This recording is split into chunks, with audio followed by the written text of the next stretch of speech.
If your property is sloped like mine, you know all about rain washing out in multiple areas of your garden. And we all know that less maintenance means more enjoyment in your garden. PetraTools Max Mulch Glue is the revolutionary new way to rapidly lock mulch and small pieces of pretty much anything in place to resist displacement. It quickly binds mulch, wood chips, shells, sand, pine straw, pebbles, hay, straw, gravel, and leaf piles completely.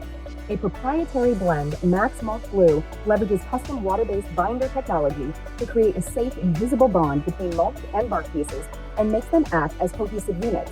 While Max Mulch Glue bonds mulch and bark pieces together, it still allows for water and drainage and the passage of vital nutrients to the soil beneath. Do not allow this mixture to freeze, so be sure to store it indoors over the winter and make sure that, as with everything, you shake very well before you use it and only apply to dry mulch.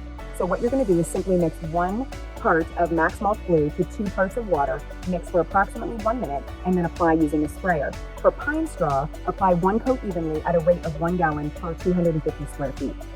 For standard chip bark mulch and the large bark mulch, you are going to want to apply 2 coats evenly at a rate of 1 gallon per 200 square feet and wait at least 1 hour between the coats. Make sure to thoroughly rinse your tank sprayer unit, spray line, and nozzle to ensure no material is left in the unit.